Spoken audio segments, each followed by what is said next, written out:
Olá, vamos iniciar mais uma edição do programa Em Company. O nosso tema de hoje, gestão corporativa, riscos e compliance. E aqui comigo, o nosso especialista Arnaldo Lázaro. Arnaldo, antes da gente debater sobre esse tema, eu vou falar para você o quanto eu fiquei satisfeita com o retorno, dos primeiros episódios, a aceitação dos primeiros episódios do nosso programa. Você também teve esse feedback positivo?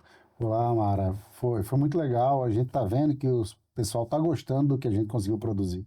Foram os primeiros blocos de produção do nosso podcast. Eu também estou muito feliz, muito entusiasmado, né?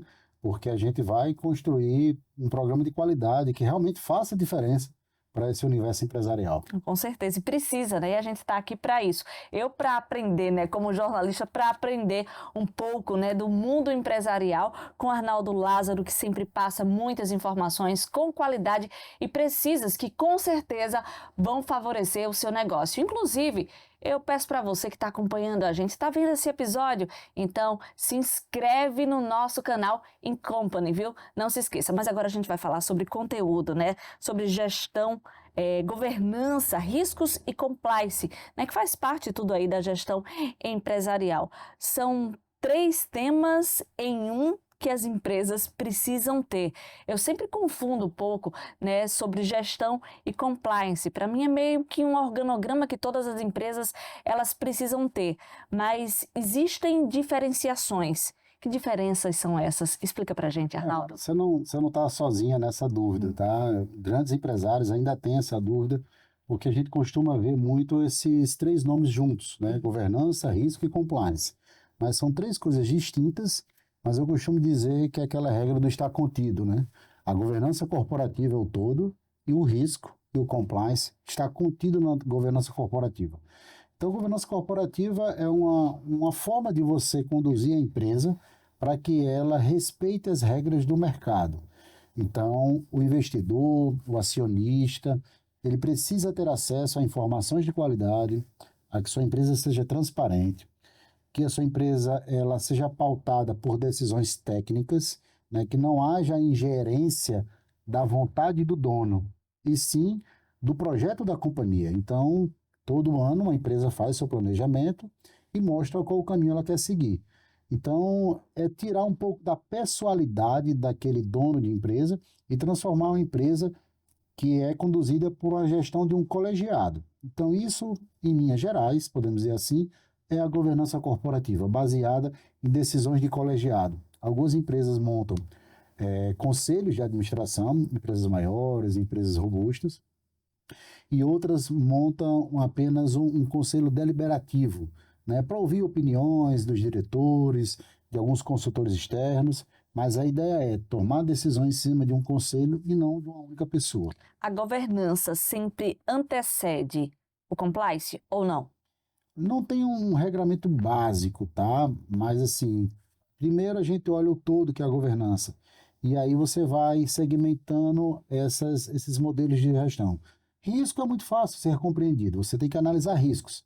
E para analisar risco, você precisa criar uma metodologia, que é a metodologia internacional que o mercado conhece, é a matriz de risco, que você tem a probabilidade versus o impacto.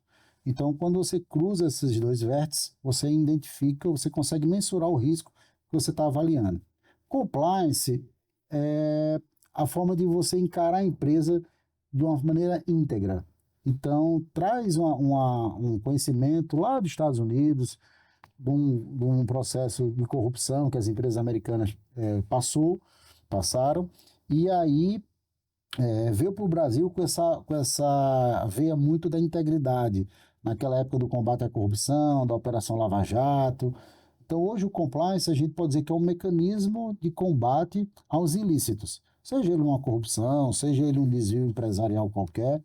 E aí você traz para esse sistema de integridade inteligência de análise de risco, você precisa criar um canal de denúncia, você precisa tratar as informações sobre a ótica da governança.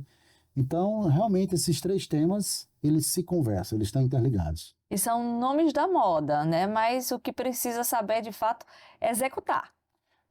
Implementar é a parte mais fácil. Executar e manter um programa desse vivo na empresa é o mais desafiador. Por quê, Arnaldo? Por que é Porque, tão desafiador manter? porque demanda investimento, primeiro ponto. Segundo, demanda tempo. E o terceiro, pessoas. Então, não é para qualquer empresa, né? O mercado começou a querer pulverizar muito, tornar um produto de varejo. Qualquer empresa pode ter compliance, riscos e governança, e não é bem assim. Então, não é qualquer empresa que tem governança e compliance?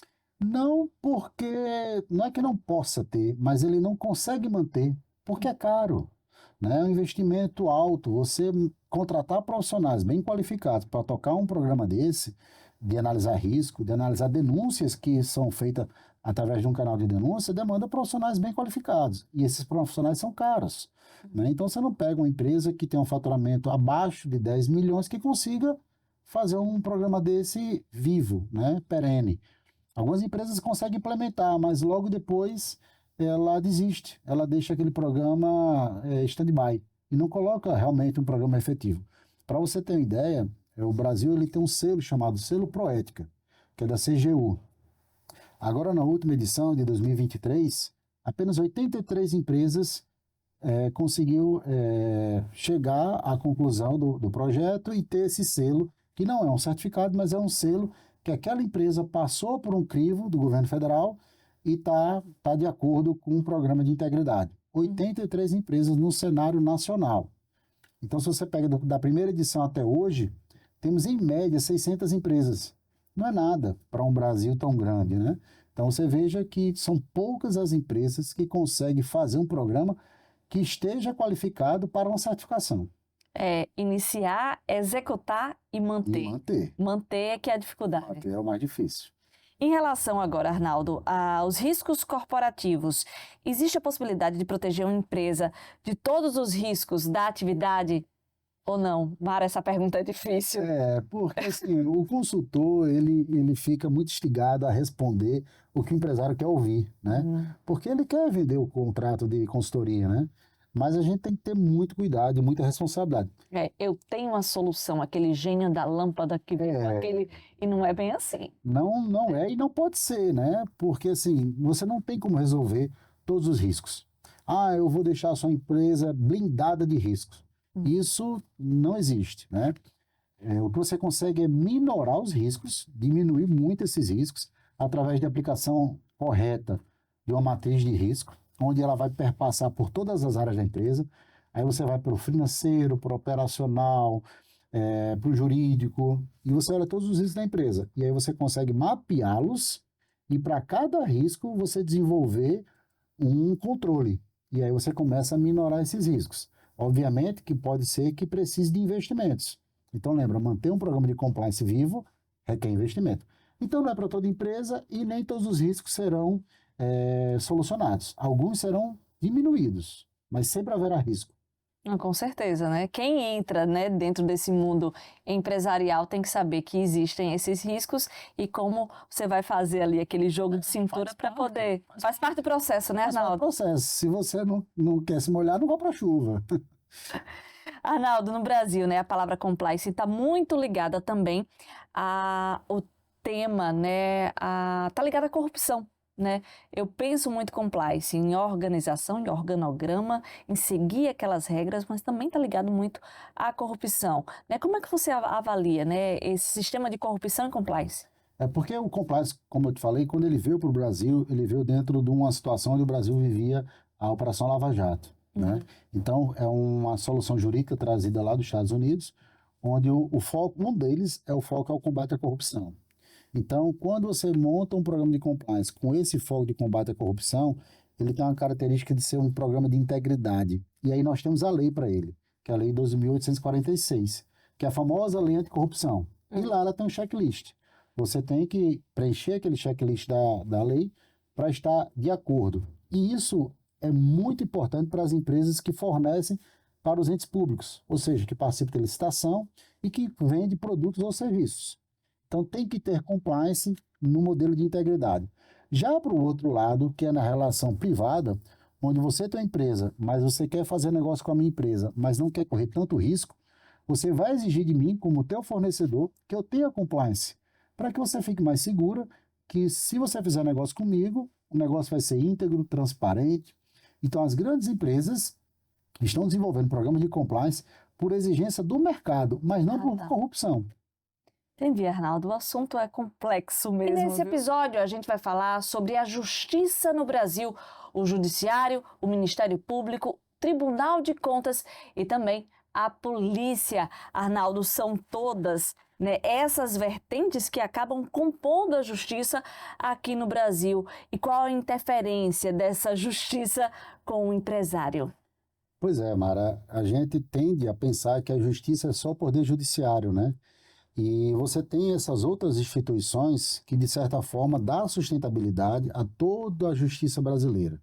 Então, a gente tem aí, como vai ficar na tela, o órgão máximo da justiça brasileira, como todos já conhecem, é o Supremo Tribunal Federal, o STF. Abaixo dele, nós temos o STJ, o TST, que é o Tribunal Superior do Trabalho, temos o TSE, temos o Tribunal Superior Militar. Então, esses são os tribunais superiores. Abaixo dele, nós vamos ter os regionais. Então, são os tribunais regionais federais, né? A Justiça do Trabalho. E logo abaixo, nós vamos ter o primeiro grau da Justiça, onde são as varas, né? Onde você tem os tribunais regionais, os TJs, como nós conhecemos. Essa é a parte do Poder Judiciário, né? O segundo slide que a gente vai ver agora é o do Ministério Público. Então, você tem o Ministério Público como órgão central dessa instituição, mas você tem o Ministério Público da União e o Ministério Público dos Estados, né? Então, dentro do Ministério Público da União, você tem o Ministério Público Federal, o Ministério Público do Trabalho, o Ministério Público Militar e o Ministério Público do Distrito Federal. Então, são instituições todas ligadas ao Ministério Público, né? E o Ministério Público dos Estados. Cada estado tem o seu Ministério Público. São 26 ao todo, né, Arnaldo? Isso. E no próximo slide que nós temos agora, tem a Advocacia Geral da União, que é, aos olhos do leigo, uma advocacia como uma advocacia privada, só que para defender os interesses da União, das suas autarquias. Então, todas as autarquias que nós temos no Brasil, que são inúmeras, os seus interesses são defendidos pela Advocacia Geral da União, tá? Então, essa é a estrutura macro, grande, de toda a justiça brasileira. Além disso, você tem o Tribunal de Contas, né, da União e o Tribunal de Contas dos Estados, e tem a estrutura da polícia como toda, né?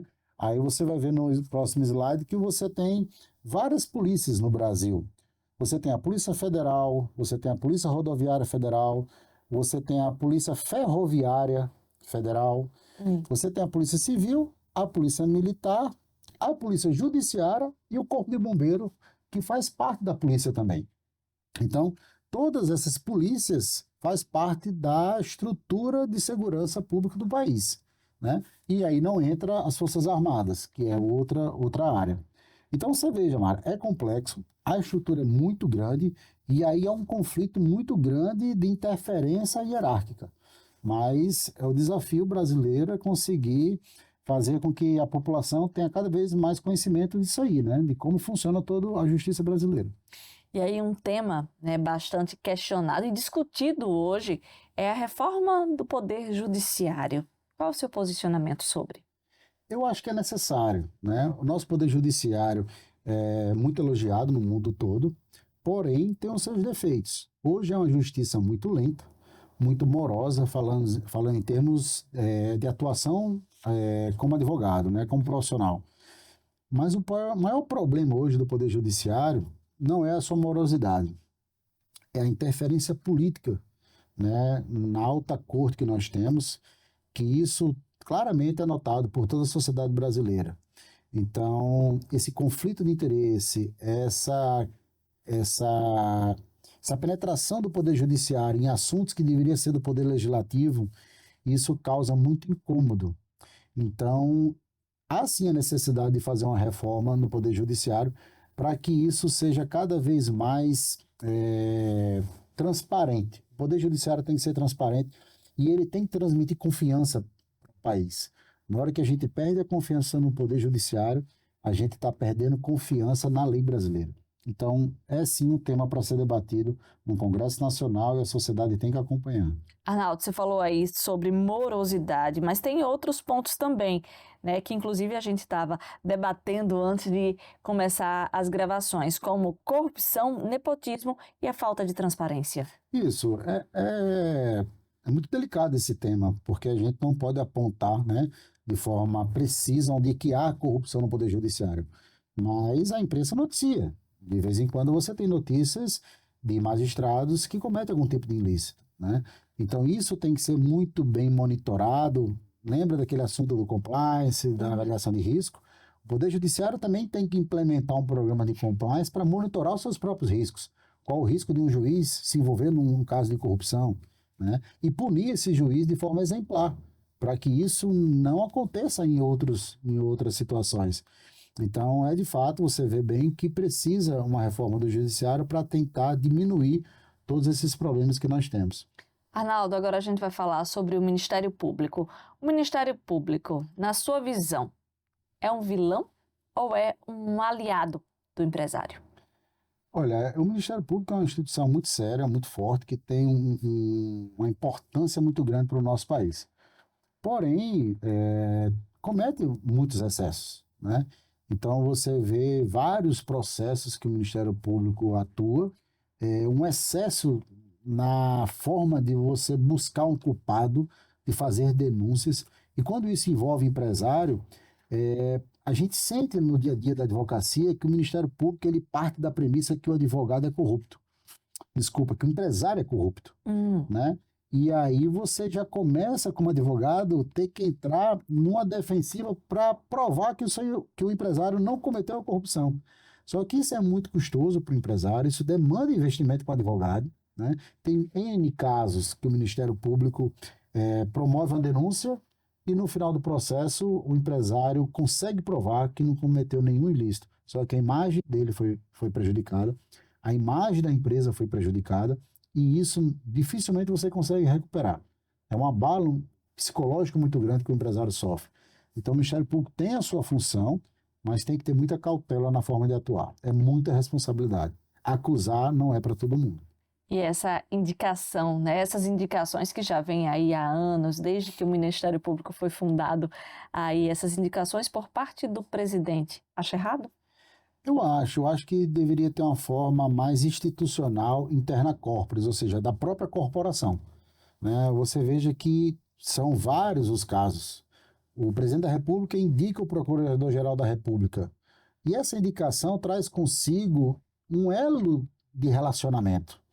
Então, causa o que a gente chama no jurídico de um conflito de interesses. Então, o presidente da República que indica um procurador-geral, ele dificilmente consegue manter um afastamento pessoal. O que não acontece só no Ministério Público, né? Também tem Como no outros... Supremo. Exato. O Supremo ele vai passar, como também no Ministério Público, por uma sabatina no Congresso e tudo, mas A indicação do presidente. a indicação do presidente, né? Então, o Ministério Público é quem tem o poder de fazer a denúncia. E você denunciar é algo muito sério, muito forte. Então, se o presidente quiser intervir, né, ele vai ter ali uma pessoa que ele indicou. Então, tem que ter muito cuidado. Eu acho que poderiam melhorar, aperfeiçoar essa forma, que seria a própria corporação decidir quem era o seu procurador-geral. Arnaldo, a população em geral pouco conhece, né, sobre a atuação dos tribunais de contas, né, a população e, consequentemente, o empresariado. Então, como que funciona essa corte? Né? Como é o funcionamento de um Tribunal de Contas? A gente sabe que não existe só o TCU, o Tribunal de Contas na União, como você passou nesse organograma, mas também cada estado tem o seu Tribunal de Contas. Isso, cada estado tem o seu Tribunal de Contas estadual. Qual a função do Tribunal de Contas? Ele é um fiscal de orçamento para o governo, então ele fiscaliza todas as contas do governo. Ele teve um papel muito importante naquele processo de impeachment da presidente Dilma, onde ele fiscalizou as contas e ali identificou, né, o que a imprensa noticiou, uma pedalada fiscal. Então, foi um estudo técnico do Tribunal de Contas da União. Veja a importância dessa corte. Mas, fora isso, no aspecto empresarial, todos os empresários que faz algum tipo de negociação com os entes públicos, seja através de licitação, concessão, parceria público-privada, todos esses contratos são monitorados e são avaliados pelo Ministério Público de Contas.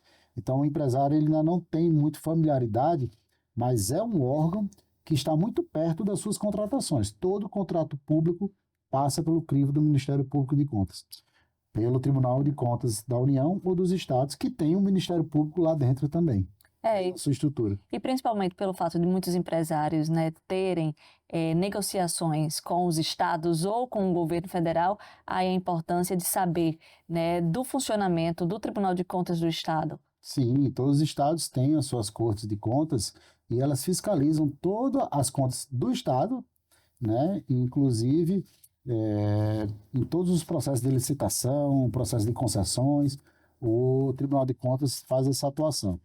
O mote, a transparência acima de tudo, né, Arnaldo? Verdade. A gente vai dar um rápido intervalo, né? Toda vida quem fala, se inscreve no nosso canal, sou eu. Agora quem tem que falar é você. Chama o pessoal para se inscrever no nosso canal, né, Arnaldo? Se inscreve no nosso canal, participe do nosso podcast e fique à vontade para fazer críticas e sugestões.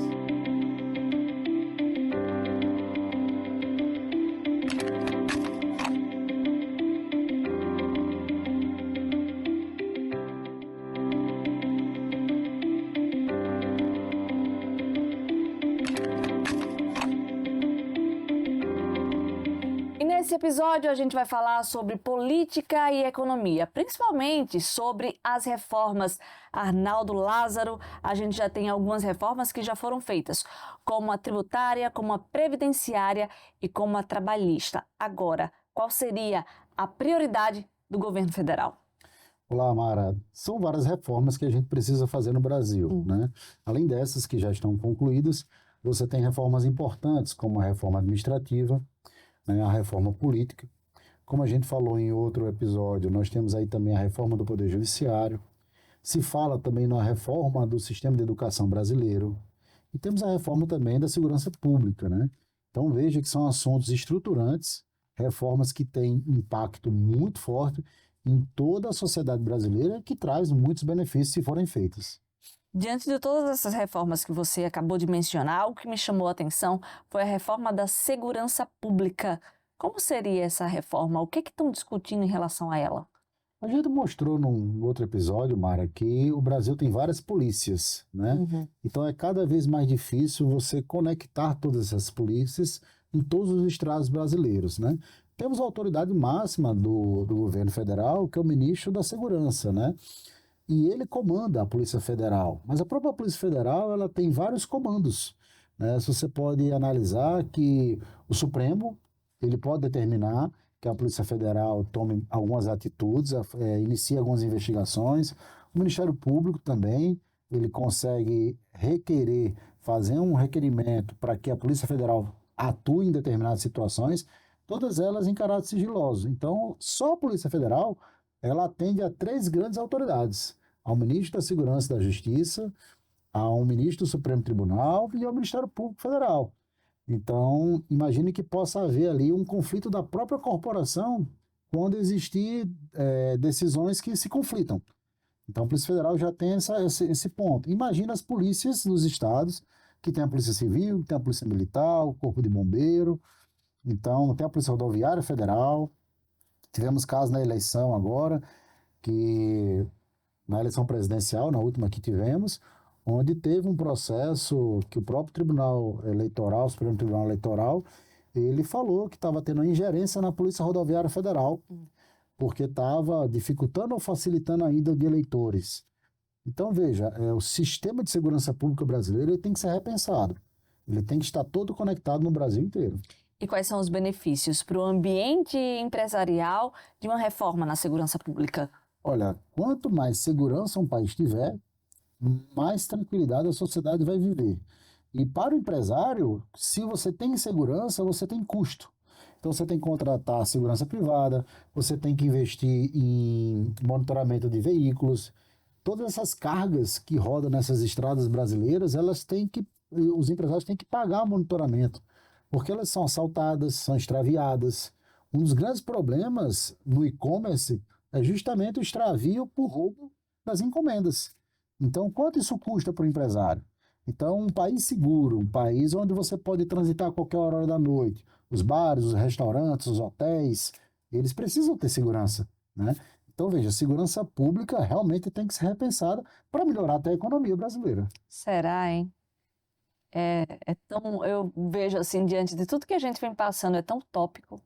Pois é, tivemos recentemente agora a fuga, né, de vários bandidos que estavam presos num presídio de segurança máxima.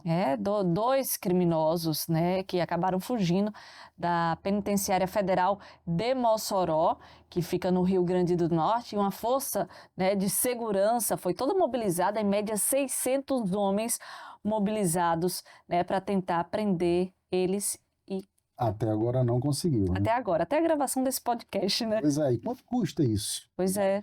Então é um assunto que tem que ser repensado, né? Então acho que uma das reformas muito importantes é essa.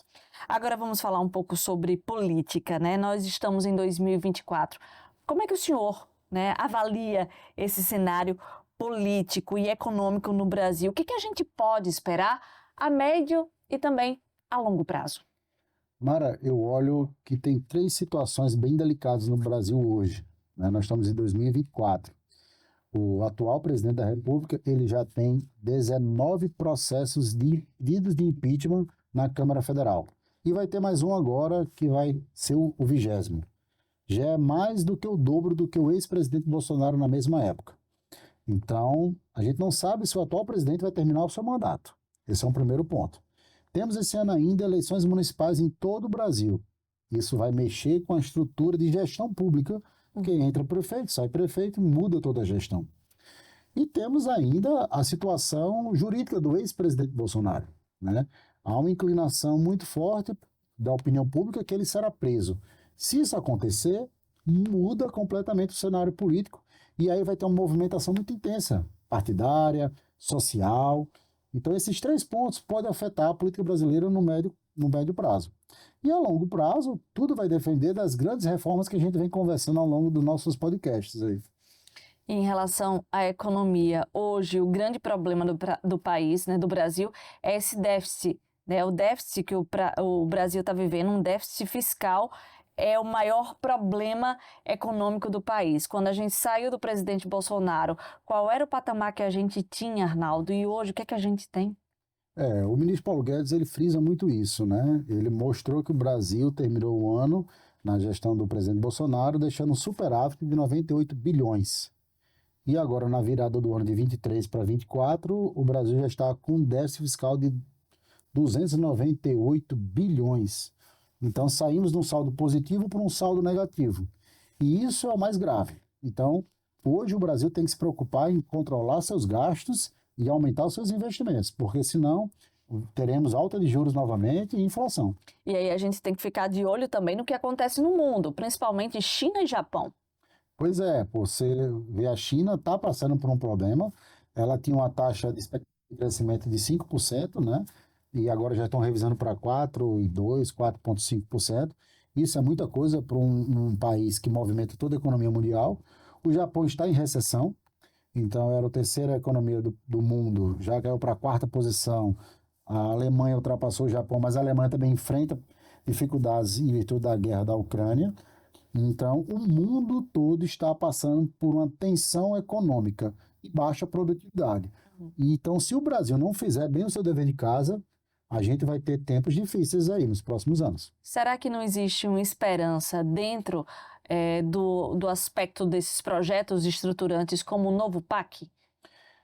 Quando você analisa todas as propostas do governo, nós temos aí projetos para infraestrutura, a questão social, a questão de abastecimento de água, na energia, projetos estruturantes na parte de distribuição e geração de energia. E esse talvez seja o projeto estruturante mais importante do Brasil, porque há alguns estudos que o Brasil não tem condição, inclusive, de crescer economicamente, porque não tem capacidade energética para tanto. Tem pesquisas que falam da geração de energia no mundo, onde daqui até 2030 o mundo vai precisar de mais 9% de produção de energia e a gente não tem essa capacidade energética ainda. Então o Brasil tem que ficar muito atento para que a gente não sofra apagão energético daqui a alguns anos. Só que o que mais a gente vê, principalmente na mídia, é em relação às energias renováveis, o potencial que o Brasil tem, principalmente no Nordeste, né? E agora em relação à energia eólica offshore. Será que não é essa a solução, Arnaldo? Seria, né? Seria, e eu acho que tem que investir cada vez mais nesse segmento, nas energias renováveis. O problema é que tudo isso são projetos de longo prazo, né? Nada a curto prazo. Então, se isso não andar, não correr com a velocidade que o país precisa para crescer, a gente não vai conseguir equacionar crescimento com produção de energia. O nosso tempo já esgotou, mas eu preciso lhe fazer um último questionamento, que é em relação às relações internacionais no Brasil, no tocante às questões comerciais. Como é que se avalia? Olha, o Brasil não tem conduzido bem a relação internacional. Nós tivemos agora um episódio recente, onde o atual presidente fez uma declaração completamente despropositada e atacando uma nação que é parceira do Brasil. Eu estou me referindo às suas falas em relação ao Estado de Israel. E isso causa uma dificuldade de negociar com o mundo inteiro, né? Todos os países que defendem Israel, que defendem a paz, a harmonia empresarial do mundo, criticou o Brasil. Então, nós temos dificuldade já na produção, temos dificuldades de logística, de infraestrutura, a nossa operação é cara, é burocrática. Então, tudo isso já é um problema interno. Aí você ainda cria um problema externo nas relações empresariais, então isso não é bom. Então, o Brasil não vive um momento de negociações empresariais internacionais que dê segurança ao empresário a investir no mercado internacional. O tema é complexo, viu, Arnaldo Lázaro? Agora, no próximo episódio, a gente vai falar sobre tecnologia e inovação. Será que as empresas do Brasil, elas estão preparadas para aderir a essas novas tecnologias? São várias tecnologias que são desenvolvidas, que foram desenvolvidas no mundo. E aqui comigo, Arnaldo Lázaro. Será, Arnaldo, que você vai saber explicar todas essas tecnologias? Eu sei que você é advogado, que você já entrou no mundo empresarial, mas saber dessas tecnologias, eu vou citar aqui para vocês terem uma ideia aqui.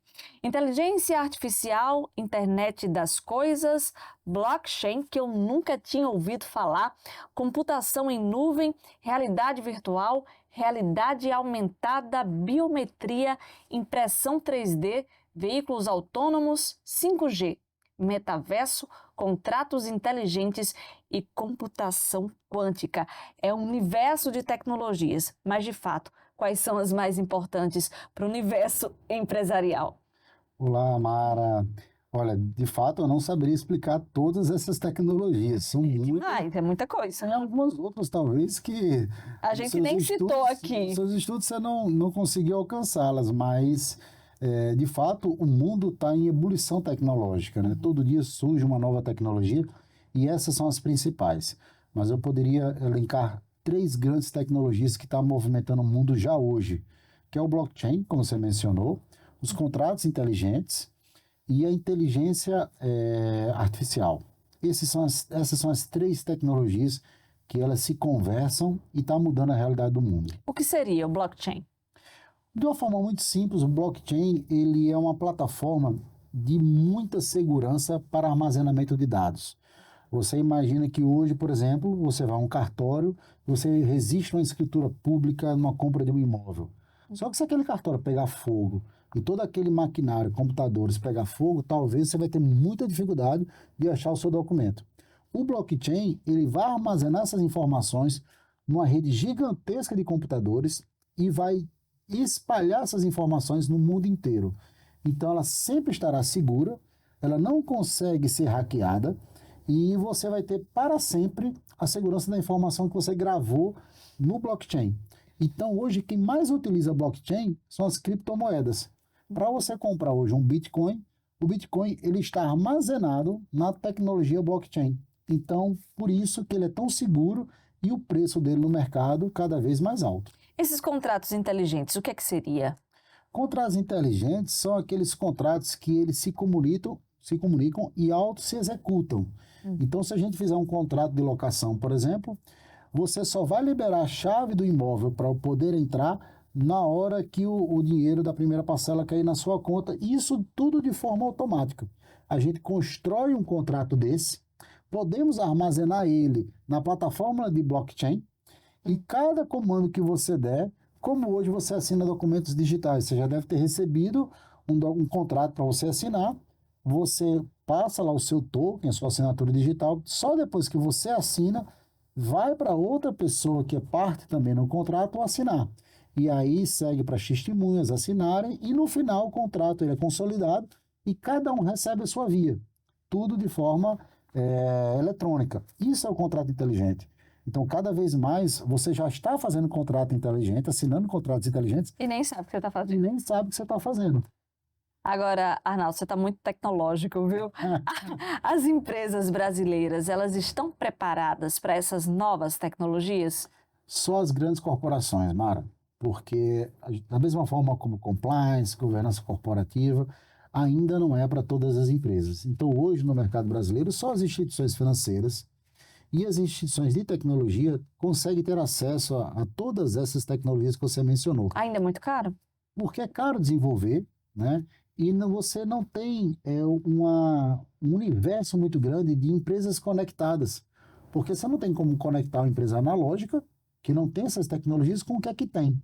As duas têm que ter, né? As pessoas todas têm que ter acesso a essas tecnologias. Então, as pequenas e médias empresas ainda não têm. Só as grandes corporações, especialmente as financeiras, que já utilizam o blockchain, a inteligência artificial, embora a inteligência artificial esteja já mais difundida, né? Hoje, qualquer criança acessa o ChatGPT, né, para fazer suas perguntas, suas pesquisas, mas blockchain e smart contracts, não. Apenas só as grandes empresas mesmo. E os benefícios são inúmeros? São inúmeros, né? Tem muita crítica em relação que vai diminuir os postos de trabalho. Pois é. Né? Mas isso aí é uma discussão interessante, porque a gente volta no outro episódio que a gente conversou sobre a tecnologia nas indústrias. O Brasil tem que deixar de ser apenas indústria de base, aquela indústria das máquinas pesadas, e investir em indústria de tecnologia. E precisa de pessoas, gente, estudantes novos, capacitados, para desenvolver essas tecnologias. Né? Então, você pode perder posto de trabalho, porque o que é manual vai ser mecanizado. Você perde um lado, mas do outro lado você acaba ganhando. Do outro lado. Só que para isso você tem que investir em quê? Educação. Né? Então, a tecnologia ela vai desempregar os países com baixo índice educacional, mas ela vai gerar cada vez mais empregos para quem está preparado com educação, capacitando a sua sociedade para desenvolver tecnologia. Mas aí o Brasil não está preparado. Esse é o nosso grande desafio. É como eu sempre digo, não adianta as grandes reformas se quem vai atuar nas empresas não está preparado, não sabe ler, não sabe escrever, não sabe programar. Então, não adianta você trabalhar no macro se no micro você é ineficaz. Então, tudo isso, Mara, passa por uma educação dos jovens, porque os mais antigos não vão pegar essa tecnologia em pleno vapor. Quem vai pegar essa tecnologia são os jovens, os nossos filhos que estão nas escolas. Que já nascem até mais inteligentes do que a gente, né, Arnaldo? É incrível. Meu pai disse que não, né? Diz que eles são muito induzidos a mexer nessas plataformas digitais. Mas o carrinho de rolimã que meu pai fazia, eles não sabem fazer. Pois é. Às vezes o básico acaba não sabendo. Arnaldo, são muitas inovações, é muita tecnologia e os empresários também eles precisam estar abertos, né, para saber, né, que de fato eu tenho que investir nesse segmento. Você não pode ficar só naquela linha ali e ficar meio que assim, não. Eu tenho que investir. Se a minha empresa é uma grande empresa, eu tenho que apostar nesses recursos. Tem, porque senão você vai perder mercado, né? Na área jurídica, por exemplo, a inteligência artificial está avançando cada vez mais rápido. Então, no próprio Poder Judiciário, o Supremo Tribunal Federal, o STJ e grandes outros tribunais já têm inteligência artificial atuando para selecionar os processos que serão julgados. Então, o ministro hoje ele já recebe um processo já todo filtrado, todo pautado de como ele deve decidir. Qual é a jurisprudência? Não tem chance de ter erro, não, nesses processos? Tem, mas... Ou de manipulação? Manipulação não, mas erro de interpretação, porque a máquina está lendo, né, todo um processo e está lhe dando um norte para uma decisão. Ela pode errar, mas cada vez mais ela está estudando os casos com mais frequência e a inteligência artificial ela cresce exponencialmente, né? Então, E ao mesmo tempo é mais rápido também. Algo que se questiona muito dentro do judiciário é em relação à morosidade, que a gente falou também em um dos nossos episódios. Então, a partir do momento que você tem uma máquina, né, fazendo esses processos, há uma celeridade maior. isso, você mencionou aí a questão do 4G, né? É uma tecnologia que o agronegócio está sendo utilizado com muita força. É o 5G, Arnaldo. É o 5G, porque o que acontece? As máquinas elas já estão operando sem ação humana. Então você pega grandes maquinários do agronegócio, colheitadeiras e tudo, tratores, sem pessoas dirigindo esses equipamentos. Tudo através de robô.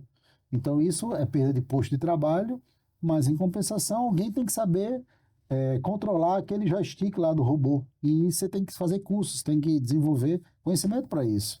Então, o empresário que não investir em tecnologia, desde o mais básico, usar uma plataforma de chat GPT, até as grandes tecnologias, como a gente mencionou no começo, ele vai perder mercado. Arnaldo, muito obrigada, né? A gente terminou aqui os nossos blocos de episódios, né? Mais uma vez falando sobre tecnologia e inovação, falando sobre governança, sobre gestão de riscos, sobre compliance, sobre a justiça no Brasil. Então, muito obrigada, né, pelos esclarecimentos. Hoje saí daqui com, Tico não está batendo com teco, de tanto conhecimento que eu adquiri aqui. Obrigada, viu, Arnaldo? Eu que agradeço, Mara. Mais uma vez a gente está junto aqui nesse projeto. Eu quero convidar você que está assistindo esse episódio, assista os outros episódios.